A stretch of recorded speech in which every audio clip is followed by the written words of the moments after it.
What's up, everybody? Welcome back to Pens and Tea. My name is Carrie, and today I thought I would do a really quick video just showing you my personal pens. The pens that I keep actively in my collection. Technically, I own more than this. It's just they're not pens that I'm actually keeping. They are pens that are earmarked to be sold. So yeah, if you actually check the channel, whatever video I have that says the latest pen sale, I do keep that description updated, so if you want to check that out, you can as well, because I still have quite a few that I am looking to sell.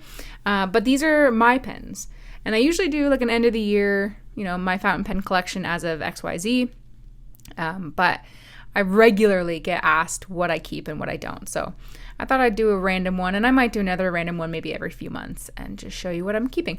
So this is my currently inked. So these 4 pens I actually am using right now. The rest are not inked up, but they do stay in regular rotation. So I have an Aurora Optima here. This is one of the 365. I don't remember what the actual name is, but it's one of their special editions. This one has a stub nib on it, which I really, really like. It's very, very smooth. And the ink that is in here is Diamine Aurora Borealis. I actually asked my Patreon crew what ink I should put in there, and that's what they told me. So I did, and it was a good call. This is a Sailor Pro Gear, regular size in the walnut finish, with a hard medium fine, hard medium fine nib. And the ink that I have in here is Robert Oster African Gold. It's not an ink I think I would use often, but it's really nice in there. Then I have my Pilot Custom 74 with clearly a medium nib.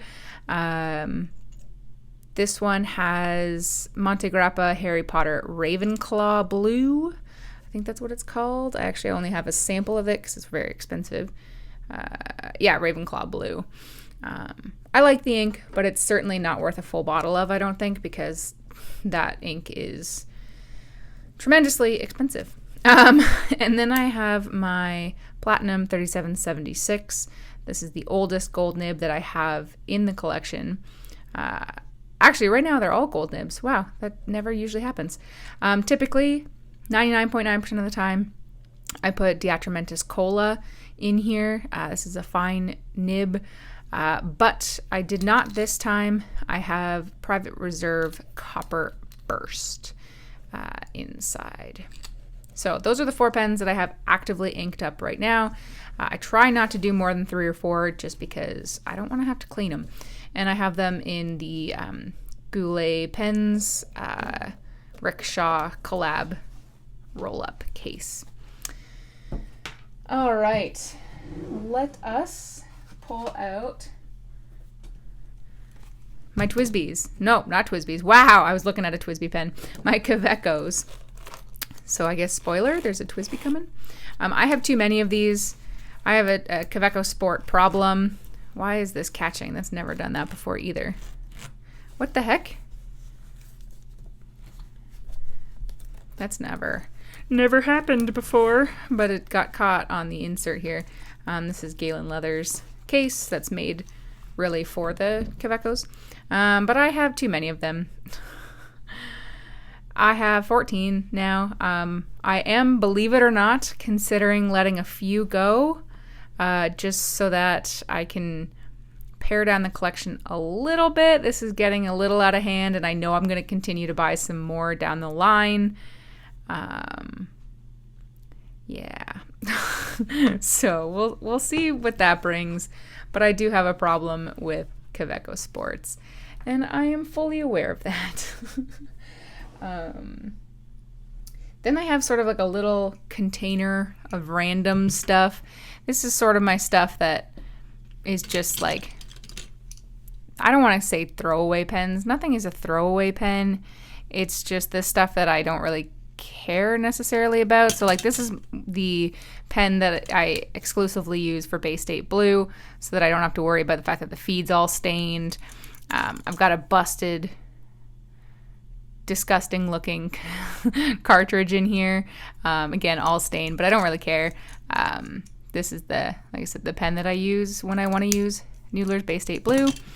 This is the pen that I use when I want to use Platinum Carbon Black, because, oh, there's actually still a little bit of water in there. Because it doesn't stain like Bay State, but it's harder to clean out. This is a Gin House Shark. This one's not earmarked necessarily for any pen in particular. It's just sort of the preppy state, so I just kind of throw it in here. I got a Euchre's fine liner, and then dip pens. Oh yeah, and another Platinum Preppy that's seen its fair share of stains. But that's why I have those pens, because it's not that I don't care about them. It's just, if I'm going to torture a pen, those are the ones I'm going to torture.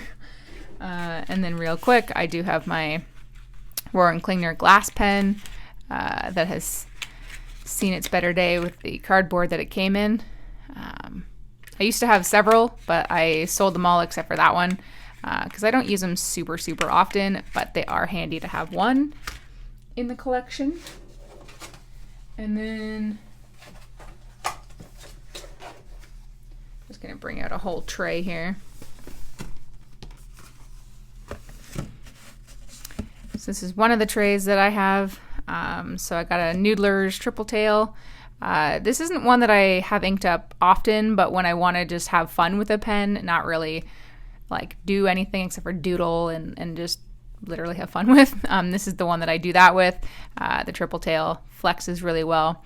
And every pen, by the way, that I discuss, I've done a full review of before. So if you want to see details about them, just check out my channel. And then I have a Twisby Diamond 580 ALR. I think this was the navy color, which I think is still available. It's the only Twisby I have in my collection, and I don't plan on getting any more. I do have a Leonardo. I don't know why this one was here instead of with that, but Leonardo Officina Italiana Momento Zero. And then I have two Grandes, which are these guys. I forget what this was actually called, this one. But this was from 2019. You can't get this one anymore. And then same thing with this one. You can't get this one anymore. It's 2021, I believe. This is with the Jonathan Brooks Primary Manipulation 4 material, the first one, without the ink window. So those are my Leonardos. I did actually buy one more Leonardo, but it has not arrived. And then I have three Auroras. One is inked up already. And then I have this one, which was the first pen that I ever got custom ground, which is just a medium fine. It's not anything super fancy. Long story short, I bought the fine nib from Nibsmith. There's like a glitch on his website. He didn't have any fine in, so he said, do you want a medium? And I can grind it to a fine. And I thought, well, why not just do it halfway? Make it a medium fine. I really, really, really like this color. So I've had this for many years. And then this one is also one of their 365 special editions with the longer tine variety. But this is a fall looking pen. I tend to only use this one in the fall. And then I have a Bennu Euphoria Bourbon.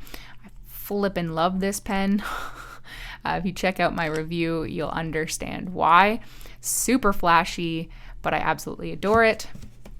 And then I do have a Wancher Dream Pen True Yorushi. This is from their original Kickstarter before they did the last few. So that is tray number 1. So I'll move that out of the way. And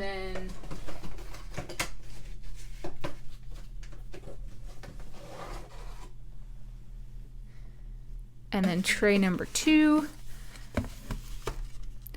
I have a bunch of pilots. So I have the 823, no, not 823, I was looking at the 823. This is the 912 with an ebonite feed and the FA nib. I bought the ebonite feed separately. It does not typically come with one. So it's considered a mod, but I absolutely adore it that way. Then I have 2 custom 823s. It's the only pen, well, it's the only pen that I used a fine nib in the amber color that somebody lent me. And then I didn't actually buy the same nib. I ended up buying this with a medium, but I kind of wanted the fine nib back. So then I bought the smoke. So I have one in a medium and one in a fine nib. And then a good old trusty Pilot Metropolitan.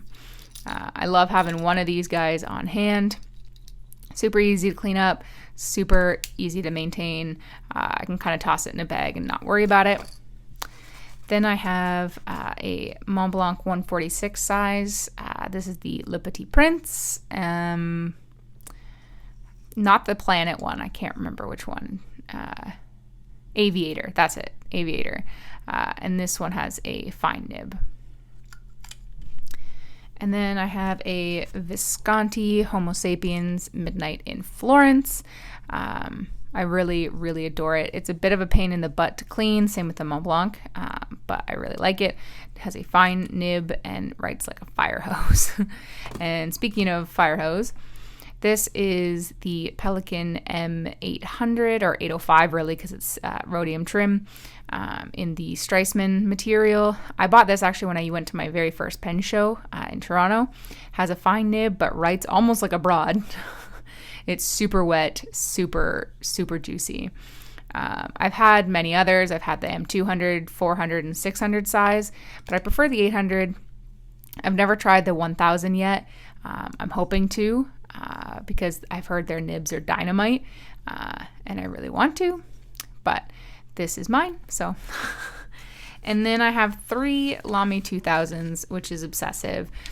The first one I got was just the regular black Macrolon with a medium nib. This was the first pen that I bought that I considered really expensive. And I bought it from my local Wonder Pens shop. I really, really, really like it. Super smooth, super wet, amazing. And then a couple years after that, they came out with the blue Bauhaus version. So I got that one with a fine nib since I had a medium on that one. And it's beautiful. I love the color. Both this one and the brown is obnoxiously expensive, but I really, really like it. And then they came out with the brown after that. So, of course, I had to get that, which is really hard to show the brown in comparison, on video.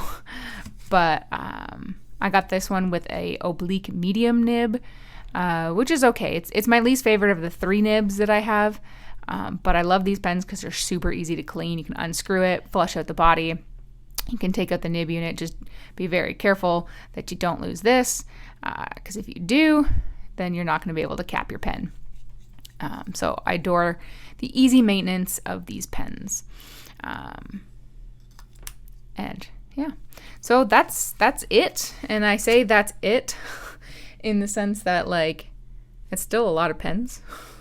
But it's not nearly the amount that I used to have because, like I said, I'm trying to keep my collection relatively contained now, which is why I'm considering even letting a few of these bad boys go, because I don't need 14. And yeah, I really don't. I really, out of these, I probably only have 4 or 5 of them that I use more regularly than the others. So I really should let the others go, but we'll see. We will see. That is a decision for a future carry. So yeah, as of the beginning of May 2022, this is what my collection looks like. It may change drastically by the end of the year. Who knows? But that's where it's at. So guys, thank you for watching. I appreciate it. Hit the like button if you liked it. Hit the subscribe if you want to see more videos every Monday and Friday and occasional on Tuesday. Check out the Patreon account if you would like to support what I do here. And as always, if you're still watching this far in, you are the reason I make these videos. I appreciate you more than you'll ever really know. And I'll see you next time. Bye. All right, ladies and gentlemen, it is time to thank all of my VIP and above patrons. This was filmed May 2nd. So if you don't see your name and you've just started supporting me, don't worry. It will appear as soon as I can update it. So we have Mr. Daniel Roddy. We have Elizabeth, Glenn Kelly, Joan Worthman, Brian Hunter, Aaron C., Luna Wolf Games, Bobby A. Bailey, Bass, Whaley Chang, Brian Law, Lucas Bell, Aubrey Madcore, Marissa Calvo, Eric Lineman, Jessica Chow, Stephen Baldwin, Carol Lowry, Michael Simon, Sean Sturdy, Catherine Molina, Robert Myers, Bianca Andrews, Bill Pemberton, Karen Epstein, Gretchen Peters, Subiwan Kenobi, which is just the best name. She's actually presidential tier, Bianca Andrews, digitaltent.tech, and McCall Bennett Lawrence.